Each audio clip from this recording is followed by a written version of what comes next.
Attention seniors, due to healthcare changes in your area, you are now eligible for a personal medical alert system at no cost to you. Press 1 now. Since you have already been referred by a medical professional, your package is ready to be shipped. By receiving the package today, you are now eligible to receive $1,000 in grocery savings coupons that can be used for products that you already buy and use. The products that you buy every week, and that savings goes right into your pocket. Press 1 to speak to a representative. Hello, my name is Robert Raymer, and this presentation is about the psychological tactics used by scam artists. You are listening for an important message from Bank Services. A message was sent to inform you that your debit card has been limited due to an internal security error. To avoid debit card suspension, please press 1 to get verified, then enter your 16-digit card number. A phone. It's the primary point of contact that most of us depend upon. It's a virtual lifeline used for nearly every aspect of our daily lives. Phones and voicemail services provide us with immediate access to services and allow us to reach people anywhere in the world, and they with us. We rely on them to keep us informed. We depend on them to keep us connected. There are phone calls that could have a lasting impact on our lives, and messages that require us to make serious decisions and take action. A phone call could change everything, or could we be made to believe that it does? Hello, this call is for Alexis Elder. This is the Washington, D.C. Office of Consumer Affairs calling to inform you that you've won second place in the Publishers Clearinghouse sweepstakes. Call us toll-free at 888-555-1234 to find out how to claim your $450,000 prize. This offer is only good for 48 hours and is conditional on payment of insurance and processing fees for the delivery of your prize winnings. Your immediate response is requested. Congratulations, and don't delay. This presentation is an overview of the methods that are used in efforts to defraud us. While there are many different types of schemes designed to manipulate individuals out of their assets and personal information, the key elements of how scams do this are relatively basic and universal.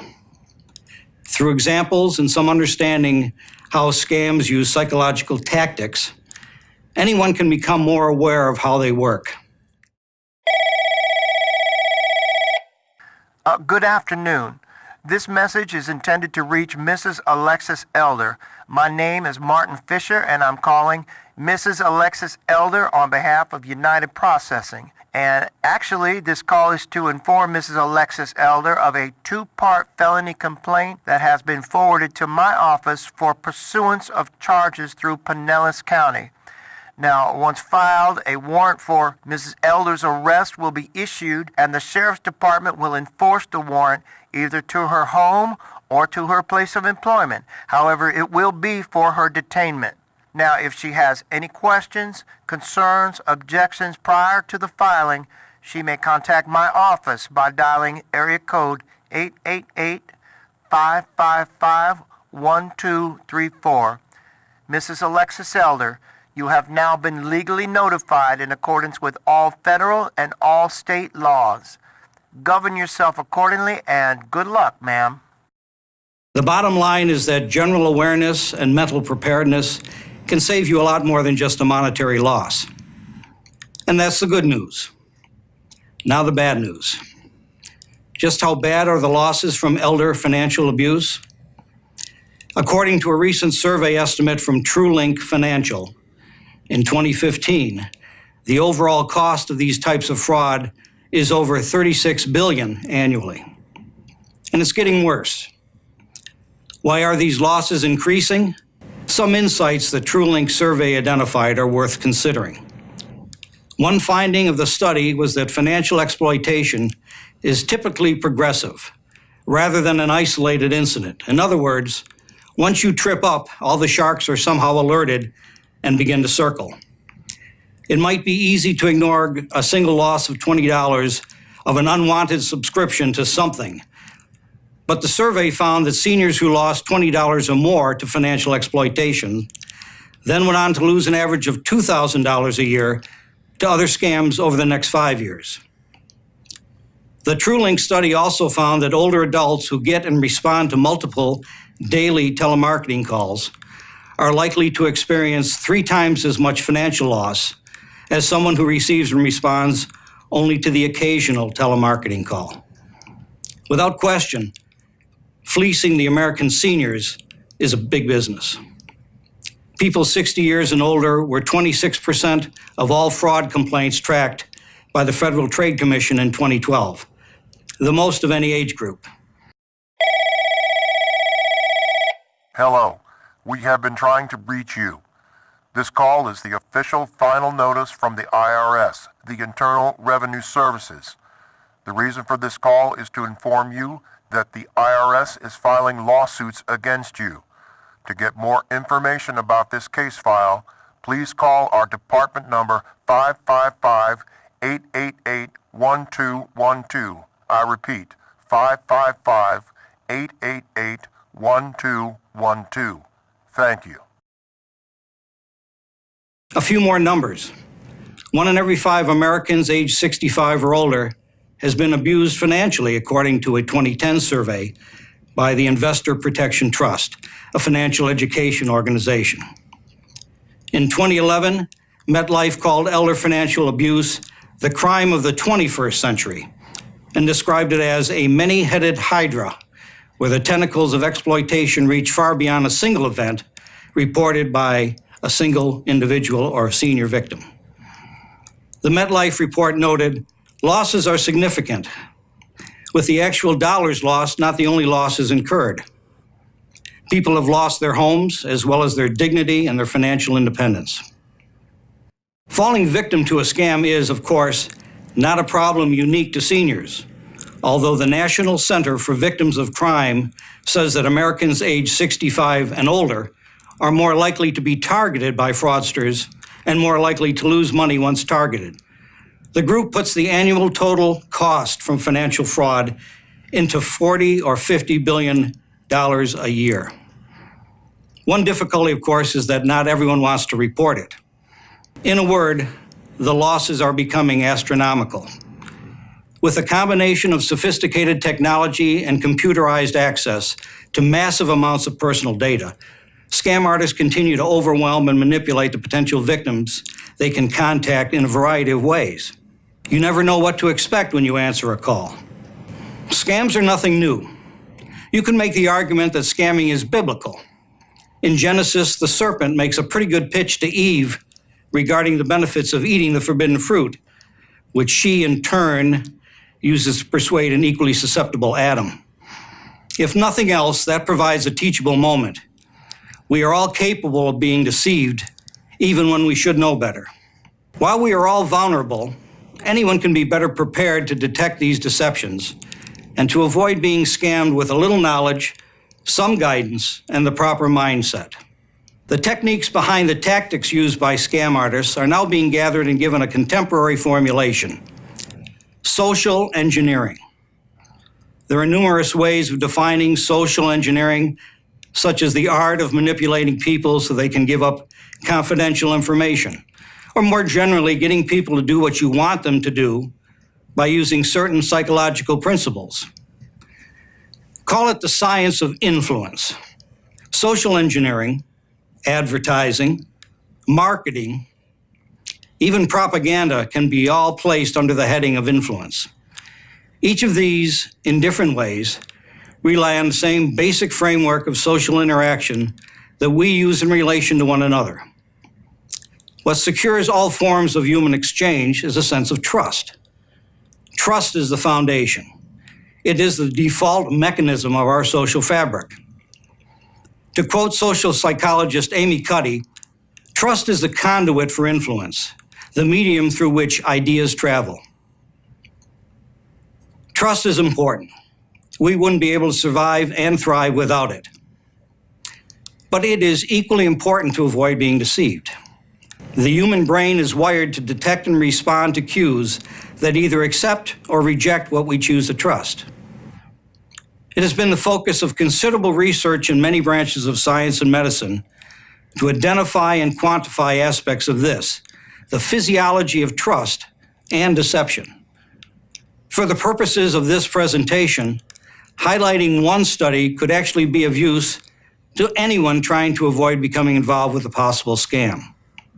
The findings were based on analysis of data from an MRI study conducted at UCLA's Brain Mapping Center.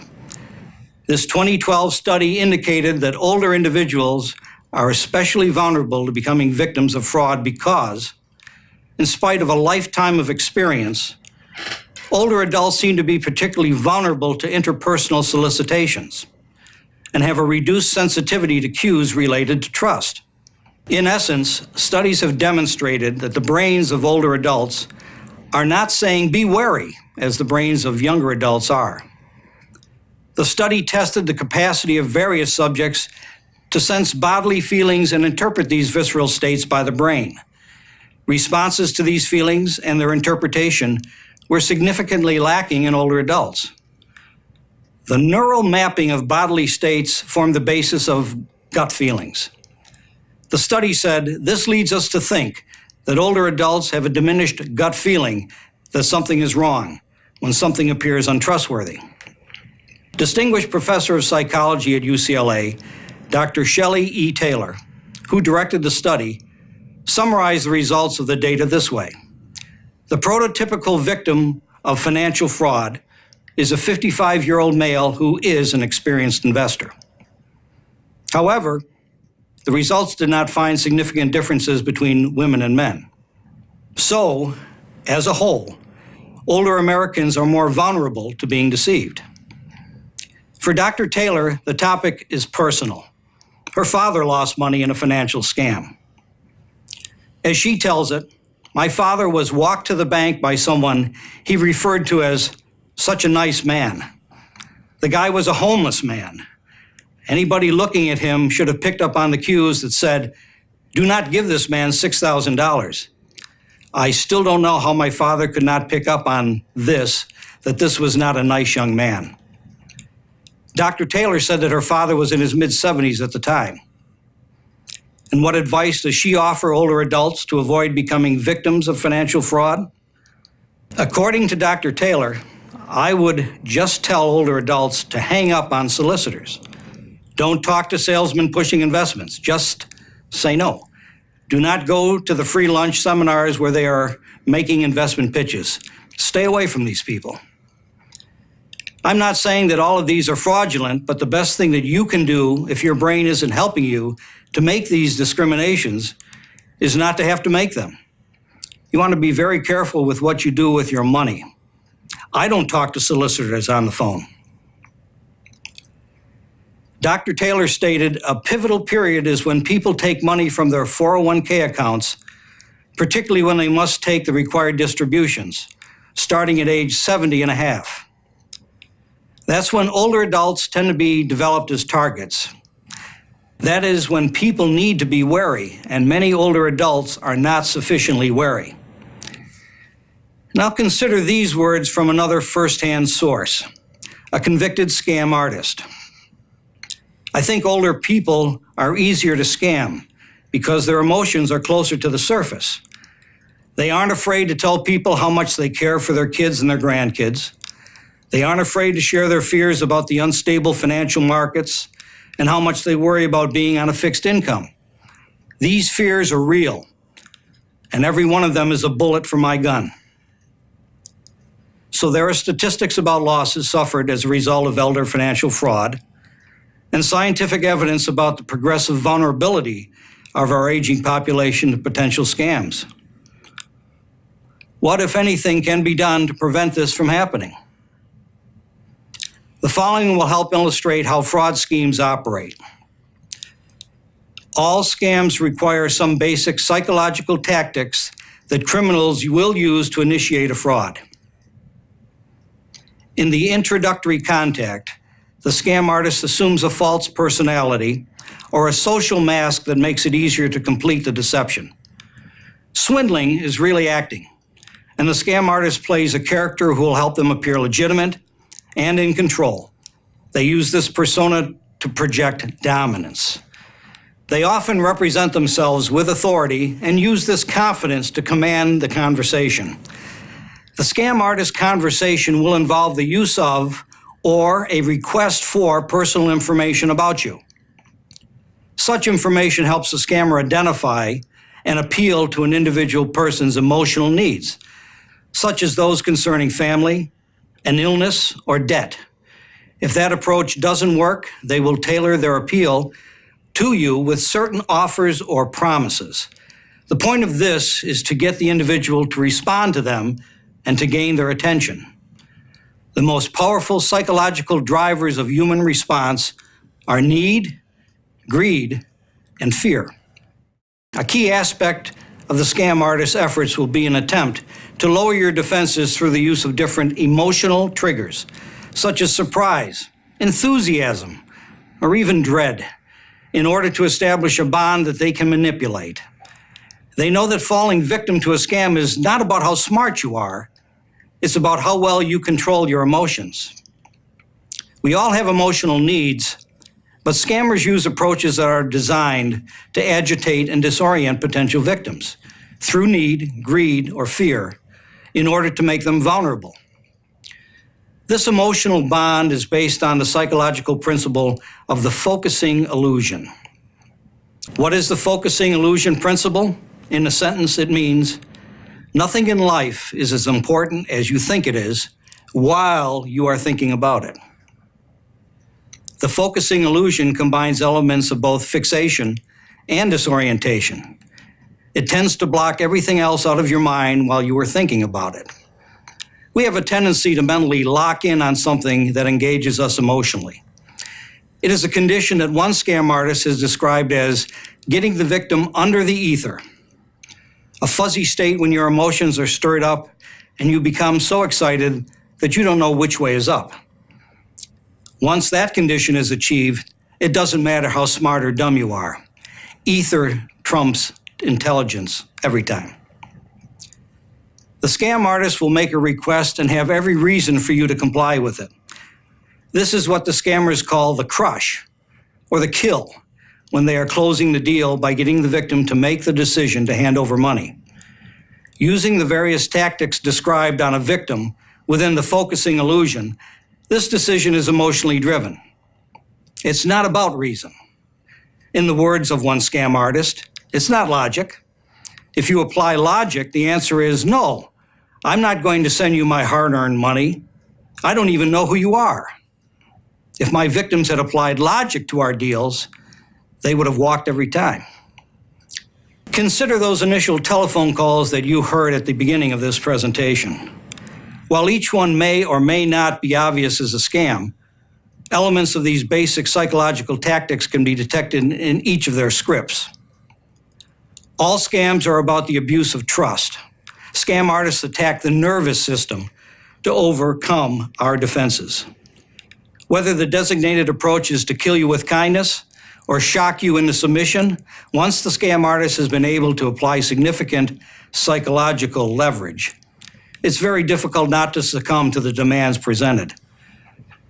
The psychological dynamics of every scam relies on the increasing progression of pressure tactics to manipulate potential victims. In many scam scripts, the opening contact serves as a psychological softening for a handoff to a hard sell sales pitch designed to overpower the victim and secure their commitment. Hello, Mr. Timothy Elder? Well, my name is Rich Wolf. I'm a senior account executive with National Mining Limited. Our license number is TC 9182736645, and my TP license number is 546372819. I'm glad I was able to reach you. The reason for the call is that I'm in the process of sending you a special marketing report on the gold, silver, palladium, and platinum market. Now, have you ever invested in precious metals before? Hi, Tim. This is Jim. How you doing? All right, now get a pen and paper right now. I want you to write my name down. You ready? Got it? It's Jim Slaughter, Slaughter. My direct telephone line number for you is 1-800-555-1234. Do you have that? Good. All right, now you and I are going to make a whole lot of money together. This is an insight from the convicted scam artist who is quoted in the closing segment of the previous scam script. One of my victims was a successful engineer from California named Tim. He first talked to one of our salesmen who gave him the generic pitch. Then he turned him over to me to close. The first thing I said to Tim was, "Hi, Tim, this is Jim. How are you doing? Go get a pen and paper right now. I want you to write my name down." Tim immediately said, "Okay. Oh, I'll be right back." Bam. With those 6 words, I knew that Tim was going to fall and fall hard. It wasn't just that he immediately complied with my request. It was how he complied. The tone of his voice was high-pitched and squeaky, almost submissive. It's hard to explain, but over time you pick up the nuances and subtleties in people's voices. It's the wolf sensing the lamb. He was signaling that I was in control and that he wanted me in control. Unless some action is taken to break the spell of the focusing illusion, the average person feels compelled to go along with the scam, allowing themselves to be taken advantage of. Knowing that the success of scams is emotionally driven can help prevent anyone from becoming a victim. In the words of the convicted scam artist, it's all driven by emotion. It's driven by insecurity. Most people who get emotional quickly will fall every time. And if they don't get worked up, I won't waste my time with them. If prospects are asking a lot of questions, or tell me they want to think it over, or talk to their lawyer, I will hang up the phone.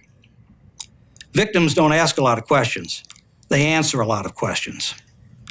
Victims don't read paperwork. They wait for you to tell them what it says. Victims don't look for why the offer is a scam. They look for why the offer will make them money. They want you to make them feel good so that they can pull the trigger. Becoming aware, being alert, and mentally prepared are the important steps. Recognizing the psychological tactics of a scam script, trusting your gut reaction if something seems suspicious, interrupting the scammer with questions, challenging them when they ask for personal information, and just saying no, then hanging up will prevent you from being victimized. Otherwise, the possibility of incurring significant pain, suffering, and losses only increase. If you are willing to accept the premise that it is not a matter of if it could happen to you, but when, then following these safeguards is essential. What should anyone do if they think they are or have been the victim of a fraud scam? For anyone who has been the victim of a scam, it is a personal violation that can generate a lingering sense of anger and shame. The greater the degree that we feel taken, the greater the degree of our embarrassment, regardless of the loss. The reason that a great many successful criminal scams are not reported to law enforcement is that the victims might feel that such an admission serves as evidence of some failure of their intelligence or character. An important point is this. As one scam artist has stated, the bottom line is fraud is a scam that can happen to anyone, given the right con man and a victim with the right set of circumstances. And this is another important point, what you need to hear and remember. No matter how you became involved in a scam, you were a target of a fraud and you are a victim of a crime. And if you are the victim of a crime, you need to report it to law enforcement. There are residual effects of a fraud that are masked by the final stages of a scam. As noted in the TrueLink survey, the real concern in protecting ourselves against scams is preventing the domino effect of potential losses, not only of financial assets, but also of identity theft, good credit, criminal impersonation, and the attentions of collection agencies. This is how it can continue. Scam artists are making concerted efforts to gain personal information from a variety of resources. They develop these customized scripts using personalized data, readily available from internet sources, such as Google and Yahoo, from various social media sites like Facebook, LinkedIn, OkCupid, and others, as well as purchasing personal data files and background searches using online pay-for search websites. All of this data can be used as part of the preparation of the pretext of the scam. This personal information can be applied to a script that will be followed when contacting potential targets. Through such efforts, they will be able to know more about you than you think they could know. Often it doesn't stop there. For criminals, successful efforts to socially engineer not only you, but a company's customer service representative is vitally important. When this happens, criminals not only gain access to your accounts, but by changing your account's passwords and security questions to the ones they choose, they gain control. Your accounts are now their accounts, and you are no longer able to sign into them.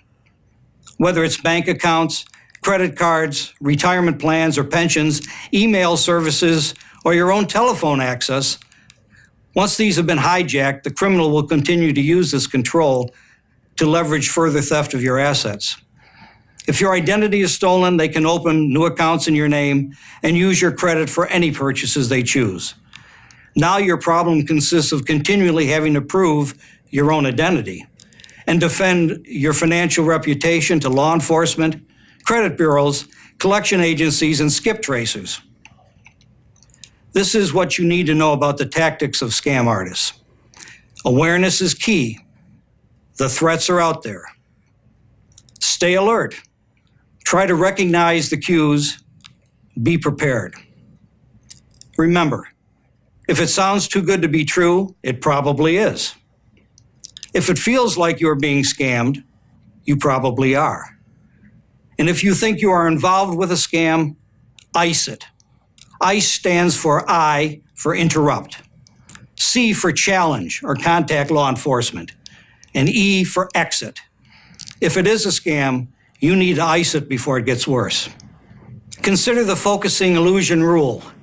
Nothing in life is as important as you think it is while you are thinking about it. You always have a choice. You always have the power to break the spell. Just because we are all targets doesn't mean that we have to be victims. I'd like to thank Brandon Robinson of the Stetson Law Elder Consumer Protection Program and Stan Arthur of the Stetson Law Media Services for the opportunity and the support provided in the creation and development of this presentation. This presentation acknowledges its reliance upon reference to published materials from various individuals, companies, organizations, and institutions, including AARP, UCLA, the Federal Trade Commission, the National Center for Victims of Crime, the Investor Protection Trust, the Financial Fraud Research Center at the Stanford Center for Longevity, Consumer Fraud Research, TrueLink Financial, and MetLife, as well as from related open source research and documentation available through the internet. The Stetson Law Elder Protection Program and this presentation are vehicles for the exchange of knowledge, resources, and assistance concerning elder consumer protection issues. If you require further information or contacts, please access the Stetson Law Elder Protection Program website.